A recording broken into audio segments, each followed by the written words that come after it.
ये second semester के बच्चे हैं ना, उनके लिए ये एक इन्फॉर्मेटिव वीडियो है ये, इस वजह कर कि आपको एक इन्फॉर्मेशन देना है, जो कि इसके ऊपर आप देखिएगा यूट्यूब पर कोई भी टीचर हो तो आपको इस तरह से नहीं बताया होगा। हर एक चीज़ हम यहाँ पे क्लियर कर देंगे आपका, ठीक है।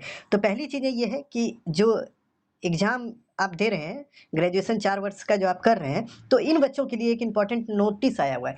तो आप पहली बात जान लीजिए कि आप कोई भी यूनिवर्सिटी से एग्ज़ाम करते हैं ना बच्चों, आप एग्ज़ाम देते हैं या पास होते हैं ना, बीए कर रहे हैं, तो कोई भी यूनिवर्सिटी से आप करें, उससे कोई फ़र्क नहीं पड़ता। वो सभी यूनिवर्सिटी भारत का एक जो मेन संस्थान है, राष्ट्रीय संस्थान है, यूजीसी जिसको बोलते हैं, उसी के गाइडलाइन पर चलती है, ठीक है। हर एक यूनिवर्सिटी, भारत का कोई भी राज्य का यूनिवर्सिटी हो, तो सभी यूजीसी के गाइडलाइन पर चलती है, ठीक है। तो यूजीसी का एक जो स्टेटमेंट आया है, या कि आप यूँ कहें तो आपके लिए एक ऑफ़र दिया गया है, या आप एक कहें तो आपके लिए खुशखबरी दिया गया है, वो ये है यूजीसी के द्वारा। उसने कहा है कि देखिए, जो ग्रेजुएशन 4 साल में बच्चे कर रहे हैं, उनके लिए एक ऑफ़र है कि अगर वो अंतिम सेमेस्टर में हो, यानी कि आप देखिए 4 साल में आपको 8 सेमेस्टर का एग्ज़ाम देना होगा, और अगर आप अंतिम सेमेस्टर में हैं, यानी कि 8वें सेमेस्टर में हैं, और यूजीसी नेट का फॉर्म आता है, तो आप उसको भर सकते हैं। तो अब देखिए आपके दिमाग में चलेगा यूजीसी नेट क्या होता है? तो नेट का मतलब होता है ना, नेशनल एलिजिबिलिटी टेस्ट, ठीक है? इसका मतलब यही होता है, इंग्लिश में full form national eligibility test. तो आपके दिमाग में चलेगा, गुरुजी ऐसे तो हम समझे नहीं कि नेशनल एलिजिबिलिटी टेस्ट बोल दिए।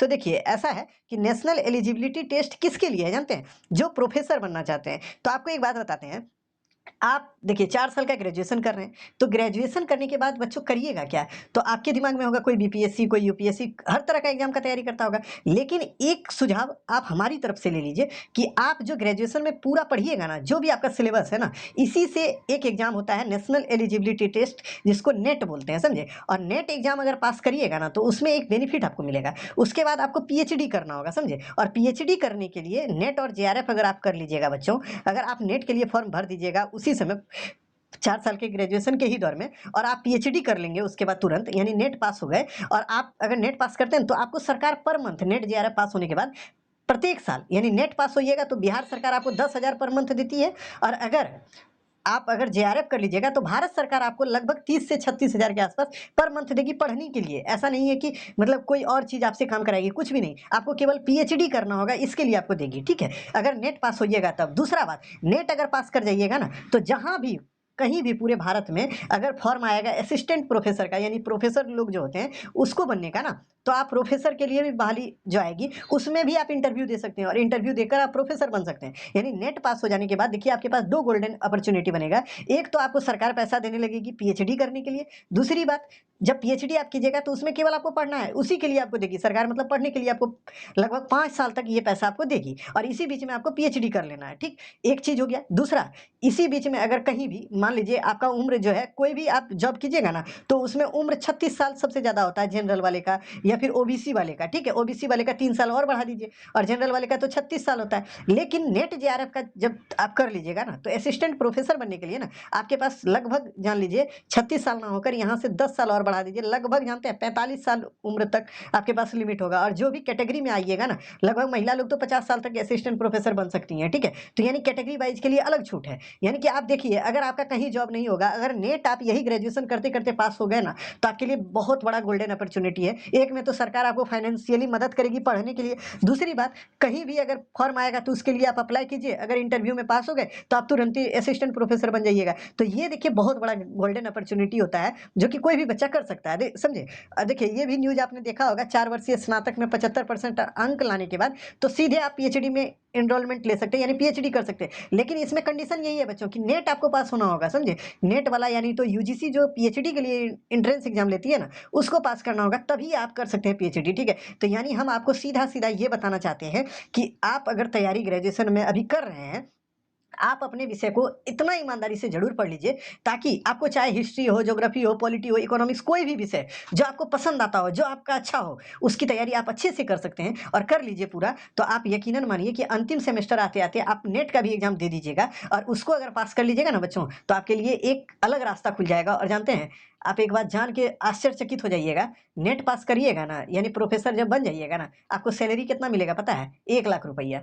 अब भारत में कोई भी, जैसे कि आप देखिए यूपीएससी निकालिएगा तो 90,000 के आसपास मिलता है ना सैलरी। ठीक वैसे ही अगर असिस्टेंट प्रोफेसर बनिएगा ना, तो 90,000 के आसपास आपको सैलरी पहले मंथ से मिलना शुरू हो जाएगा। यही बात जान लीजिए। और मतलब मान लीजिए 5 साल आप जॉब कर लिए ना, तो लगभग यही सैलरी 2 लाख के आसपास हो जाता है, ठीक है? यानी इसको ए ग्रेड का जॉब बोलते हैं, ठीक है। तो कोई भी बच्चा जो सिविल सर्विसेज या आर्म सर्विसेज की तैयारी करता है ना, उसके लिए बहुत इंपॉर्टेंट है कि आप अपनी तैयारी तो करिए ही करिए। और जानते हैं हम जब नेट पास किए थे ना, जब हम लोग नेट जेआरएफ हम दिए थे, हम भी एमए कर रहे थे बच्चों। उस समय क्या था नियम जानते हैं? उस समय था 3 साल का ग्रेजुएशन करिए और 2 साल का एमए कीजिए। यानी कि हम लोग 3 साल का ग्रेजुएशन किए पहले, फिर 2 साल का एमए किए, तो 5 साल में हमारा डिग्री पूरा हुआ। तो वही 5 साल के दौर में अंतिम सेमेस्टर में जब हम लोग भी एमए कर रहे थे, उसी समय से हम लोग फॉर्म नेट का भरने लगे और नेट पास कर गए, समझे। और जानते हैं इसी का एक लाभ है कि आज जहां भी हैं कम से कम सुरक्षित हैं, ठीक है। एक हमारे पास बेनिफिट है यही चीज का, तो आपको भी ये बेनिफिट लेना होगा और लीजिए। हम तो बोलेंगे हमसे जो सहायता आपको चाहिए हम करा देंगे आपकी तैयारी। जैसे उसमें 2 पेपर का तैयारी होता है नेट में, जो है ना 2 पेपर पढ़ना होता है। एक होता है कॉमन पेपर जो कि सबको पढ़ना है, बीएससी बीकॉम जो है बीए सब बच्चों को वही पढ़ना है। और एक पेपर होगा आपका ऑनर्स पेपर, यानी कि एक पेपर वो होगा जिसको आप पसंद करते हैं। यानी मान लीजिए आप ग्रेजुएशन बीए में किए, बीए से आपने हिस्ट्री ज्योग्राफी पॉलिटी कुछ भी पढ़ा है तो कोई फर्क नहीं पड़ता है,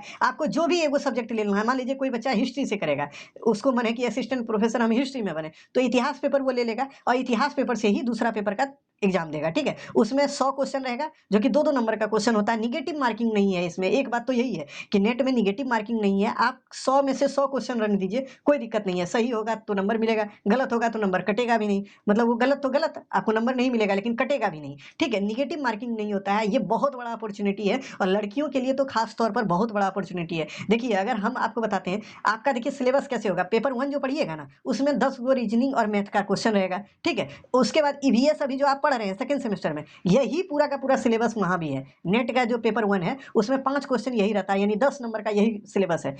कम्युनिकेशन इन एवरीडे लाइफ, या नहीं तो आप जो पढ़ रहे हैं पर्सनालिटी डेवलपमेंट एंड कम्युनिकेशन, यहाँ से 5 क्वेश्चन वहाँ भी रहेगा, ठीक है। संचार वाला 5 क्वेश्चन ये भी रहता है। उसके बाद देखिए रिसर्च आपको पढ़ना होगा, 5 क्वेश्चन वहाँ से रहता है। फिर आपका जो है कॉम्प्रिहेंशन रहता है, यानी कि जान लीजिए इतना बताते हैं बच्चों, कभी भी आप सुत उठ के ना 25 को वहाँ पे तैयारी, मतलब अच्छे से तैयारी कर लीजिएगा ना, तो 25 क्वेश्चन तो उसमें आप सही कर लीजिएगा। उसके बाद देखिए जो आपका मेन पेपर है वहाँ अगर 50 क्वेश्चन सही कर लीजिए ना, तो 75 क्वेश्चन में वहाँ रिजल्ट हो जाता है, नेट आप पास हो जाइएगा। यानी 150 क्वेश्चन में अगर 75 क्वेश्चन आप सही कर दिए तो नेट आपका पास हो जाएगा, समझे। BC1 OBC SC ST वाले का तो हो ही जाएगा, लेकिन जनरल वाले के लिए 2-3 क्वेश्चन ज्यादा आपको करना होगा। यानी 80 क्वेश्चन जनरल वाला करेगा तो उसका हो जाएगा नेट, और जो 75 क्वेश्चन करेगा उसका हो जाएगा नेट। कौन? OBC SC ST वाला, ठीक है। SC ST वाला तो और कम, SC ST वाला जानते हैं 60 क्वेश्चन में हो जाता है, 60-65 क्वेश्चन में।